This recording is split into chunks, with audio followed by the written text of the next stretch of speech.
Welcome to the Broncos podcast here on YouTube, or if you're listening wherever you get your podcast on Apple and Spotify. The first YouTube drop was earlier this week. You guys responded in Broncos country, no surprise. So this is take two. It's a work in progress. So we're tweaking stuff, we're doing stuff here and there, but the season is close. We've got the final preseason game on Sunday afternoon here in Denver, and we've got some roster talk. But today, I'm not going to focus on previewing Cardinals Broncos because, frankly, that is going to be a lot of second and third stringers.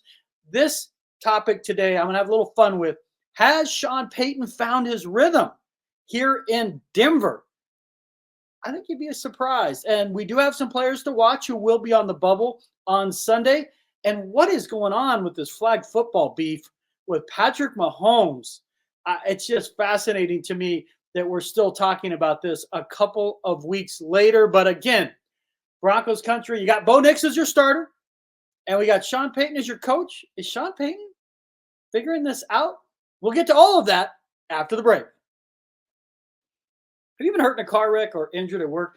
Give my friends at Hoggett Injury Law a call. Their motto, with us, it's personal. I've known Darby Hoggett forever. We became good friends. In fact, many of his clients become his good friend. You don't even have to pay Darby up front. If your case goes as planned, Darby will be the one writing checks to you. So again, if you've been hurt in a car wreck or injured at work, give his team a call at 1-833-HOGGATT, 1-833-HOGGATT, or visit the website at hoggettlaw.com.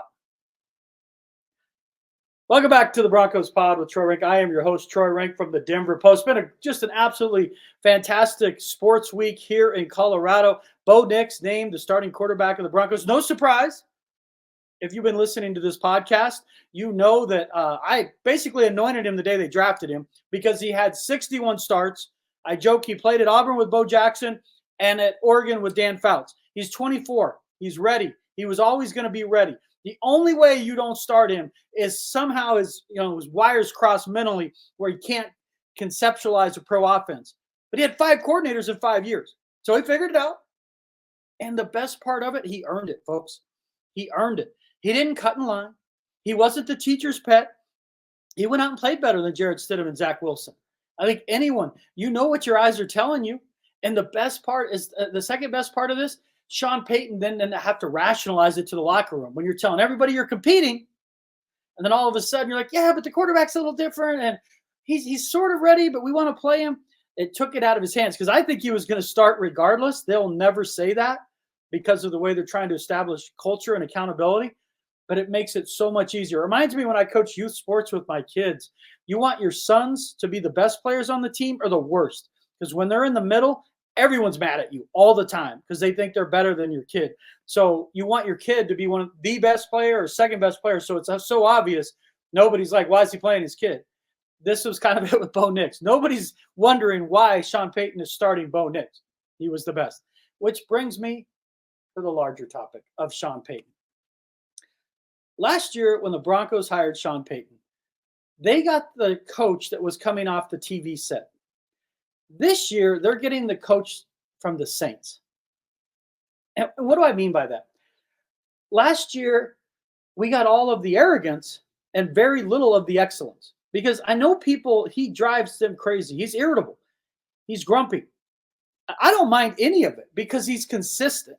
I much prefer someone who's consistent and I know what to expect than someone who's smiling in my face and then taking knives out behind my back. I would rather know. I don't care, but it's the fakeness drives me crazy. And in some ways, he is authentic. It's who he is. He's grumpy. He's moody, but he's like that a lot. But he's got a resume, folks, of 16 years of excellence. And frankly, we didn't see that last year. For me, we saw a coach that was rusty from a year off. And we saw a coach that didn't fit with his quarterback. So you're doing the work project and you're in your cubicle and you keep saying, man, if we just put it on the overhead, it's going to work. And the other person's like, email. And you can't find the fit. And they just couldn't. And should he have shown more elasticity with Russ? That's fair. But should Russ stop missing obvious reads that high school kids know on hot reads, on how to read defense? Yes, that's fair too. but they couldn't find it, like a marriage. Like they just couldn't find it, so it dissolves. And it made Payton a worse coach because he wasn't comfortable calling his plays, and he made mistakes that were so unbecoming of his resume. Remember when he called the timeout in Kansas City to give them extra time at the end of the half? What about the 2-point conversion against Washington? Russ makes a great play on a Hail Mary, and then the 2-point conversion call. Then the whole end of game management against the Patriots. Like, why not go to overtime there? Because then you get the ball back, you can't get walked off, and you instead get beaten in regulation. That whole scenario was just crazy to me. The onside kick to start the season. That's just 4 examples that come to mind. But this year, starting with when Russ was dispatched, you could see Sean Payton's mood change. He loves coaching this young, hungry team where guys are competing. It takes him back to his roots with Bill Parcells. And you can see it how he's calling the game. I see a lot of Saturdays in Oregon on Sundays with Bo Nix. The RPOs, the extended zone reads, the one half of the field, fake, get him out. And he can do it in a clean pocket and a dirty pocket, as we talked about on the last pod. But Sean Payton and Bo Nix are in rhythm. Sean Payton's more comfortable with this. And he's got a roster that's buying in. The one thing with young players, none of them made money yet for the most part. So they have so much at stake. They're trying to make money, trying to make their name in the league, trying to just, get stability. Those are sometimes the most coachable players. And it's a balance with young guys because so many of them have been filled up with helium by friends and relatives since they were in diapers and told how great they were. And sometimes pro coaching can be jarring. But to me, Payton is finding his rhythm between being stern and running hard practices, but also finding that soft touch here and there. And that's what he did with the Saints. Behind the scenes, every year he would do something for those players, whether it was boom boxes or fixing the locker room or how they, presence of some sort. You know what I mean in terms of enhancements to their training facility. That's how Mike Shanahan did it. Shanahan was tough on his players, but then he would give them, 2 seats on the plane, free movies in the hotel on road trips, just the little things to remind you, hey, I care. Because when a coach cares and the players know they care, for me, in my experience, the players reach their potential. But the coach can't be their best friend. You saw that with Hackett. That doesn't work. There has to be the separation of church and state. And I think Payton, after a year away, now he's not marking his territory anymore in Denver. He's not worried about trying to tell everybody what he did in New Orleans. Those stories have gone down dramatically. To me, it feels like he's now the Broncos head coach. He's not an interloper who just showed up and was just here to tell everyone how great he was. And if you don't understand it and it's everyone else's fault. This year, it feels like the coach I watched in New Orleans. Will it work? I don't know. It's very obvious that when you're around him, you're around the players, you're around the team, and especially around the offense with this quarterback and Bo Nix, that things have changed for the better. So yes, to answer my question on that headline, that Emilio did perfectly, has Sean Payton found his rhythm? Yes, he has found his rhythm. And what's next? We got a game on Sunday, folks. We got some players to watch, man. I hate this time of year for players because, man, you get cut. For a lot of them, the dream is over. But I want to go over some bubble players after the break. Never a bad time to enhance your home or create more comfort. Glass doors can add a nice touch, and that's where Jamie Haig comes in. He and his wife, Lisa, run RBJ Glass. They pride themselves on customer service, honesty, and integrity. I know Jamie. He's a man of character and principle. It shows in the business. RBJ Glass installs European shower enclosures, standard shower glass. They do mirrors, window and glass replacement, insulated doggy doors, office cubicles, and small commercial storefronts. They have competitive prices and offer discounts to veterans, senior citizens, and have even accommodated single parents. So give my friend Jamie a call. That's Jamie of RBJ Glass. That's RBJ Glass at 720-883-3144 or email Jamie at rbjglass2017@gmail.com. Welcome back to the Broncos podcast with Troy Renck. I am your host, Troy Renck, from the Denver Post. I hope you're having a wonderful week. again, for me, what a week. You named the quarterback, and yes, that was surprising. And off topic briefly, I was covering the BMW Championship at the International at Castle Pines. It used to be the International. I did a historical piece on that last weekend. If you want to check that out, I had a lot of fun writing that.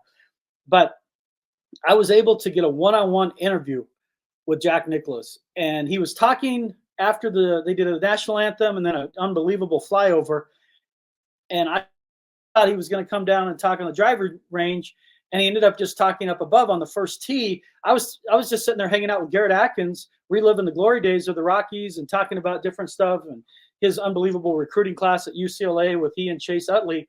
And the PR guy comes over and he says, "Hey, do you want to get a quick one-on-one with Jack Nicklaus?" And I don't think other than my wedding have I said I do faster.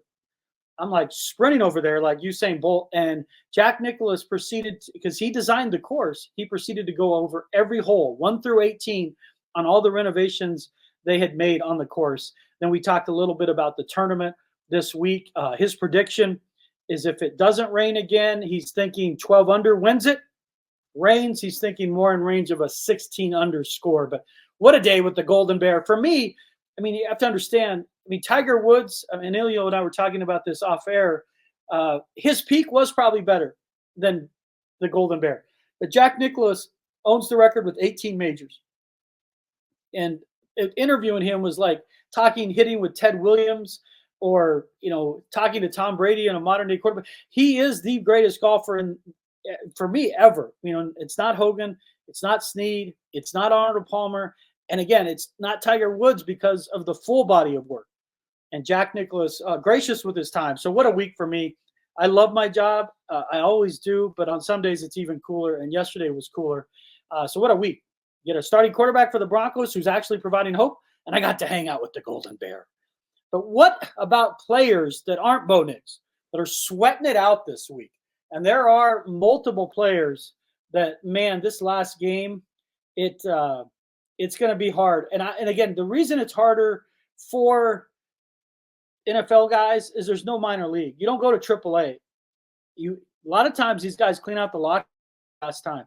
I mean, Kendall Hinton, a couple years, I talked to him. He's the nicest guy in the world. He's worried about getting cut. He got cut. And I've texted him since, but you just never see him again. And I think he got a couple tryouts, but man, it is tough. Now, some of these guys will get on the practice squad, but who are some of the notable names on the bubble? And that's what I want to talk, because these are names you would recognize. And we talked briefly about this last pod. Samaje Perine, it does not look like he's going to be able to squeeze a spot onto this roster because they love Audric Estime. Javonte Williams is the starter, and Jaleel McLaughlin is the change of pace back.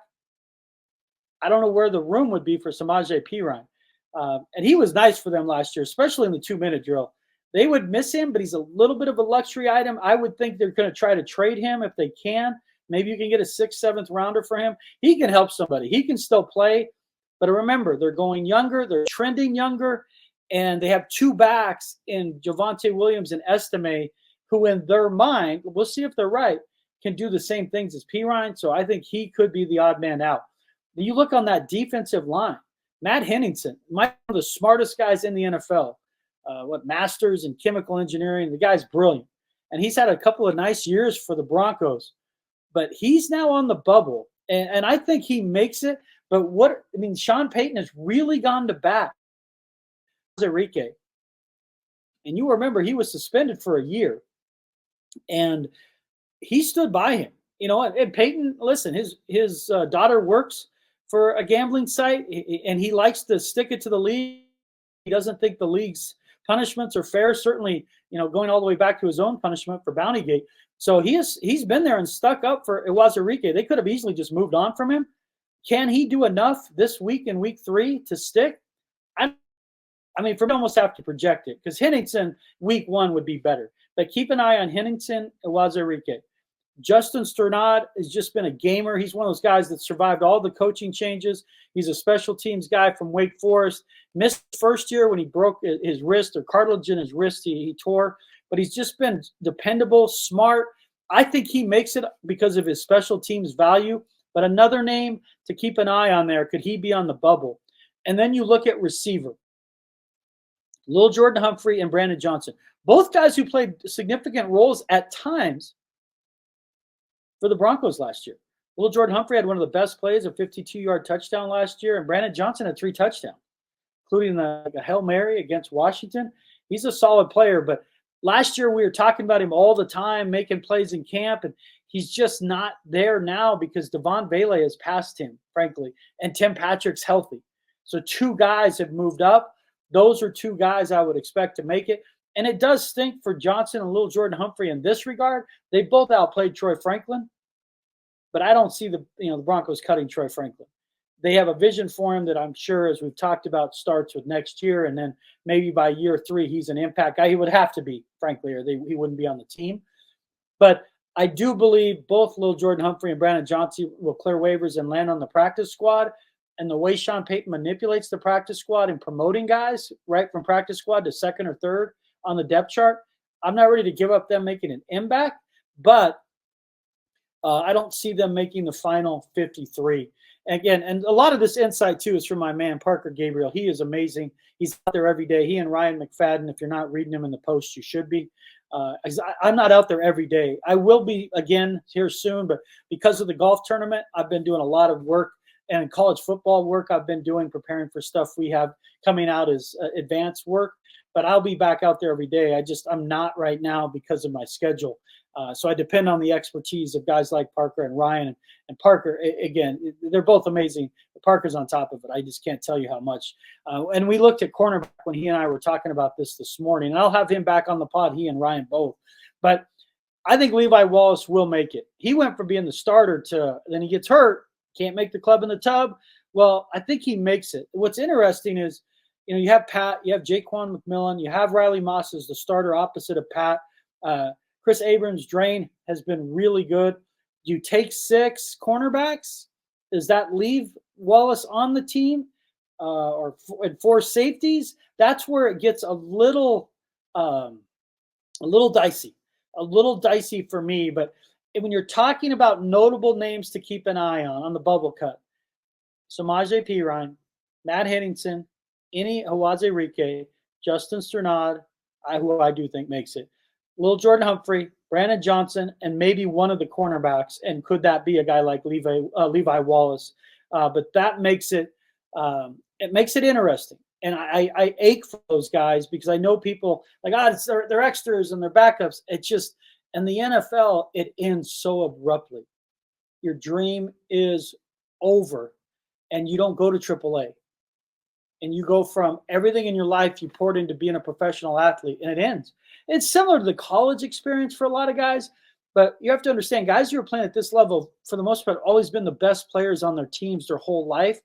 You don't get here by accident. So I'm rooting for these guys, and if they don't make it here, I always want to see them somewhere else. And thankfully, with that 16-player practice squad, most of them end up, now your salary is significantly different, but you end up on the practice squad of 16. Usually teams take about 13 to 14 who have been in their own camp.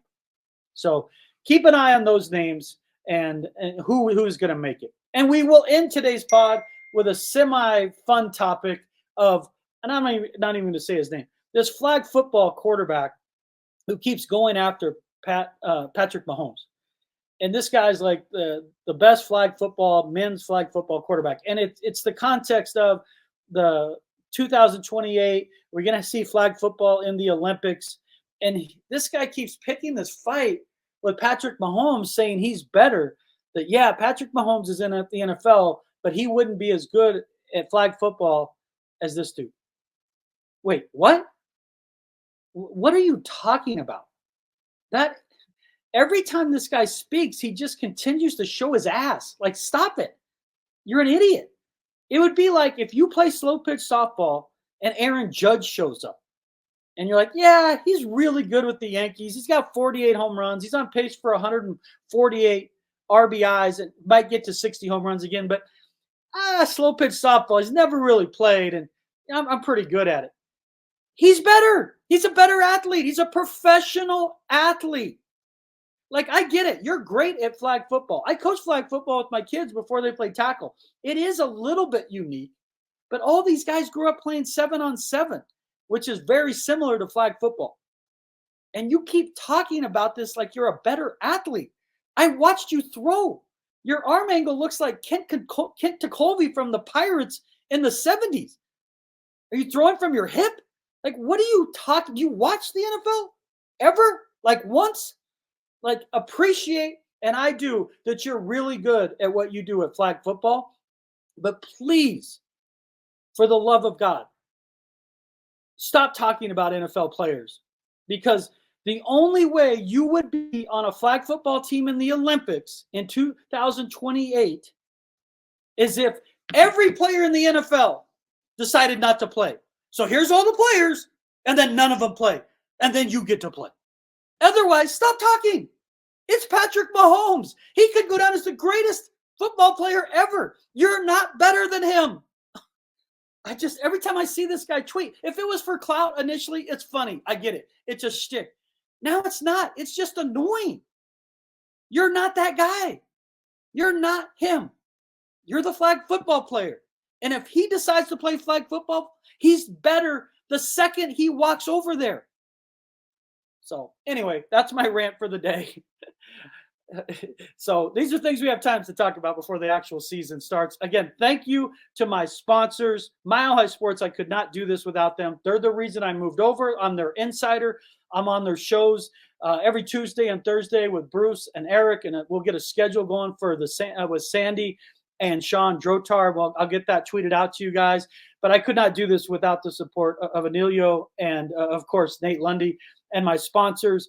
A1 from day one, Hoggett Injury Law, Darby Hoggett's the best, and, of course, Jamie Haig of RJB Glass. Broncos country, I do this pod for you. Happiness that begins with me. Go out there and have a great day.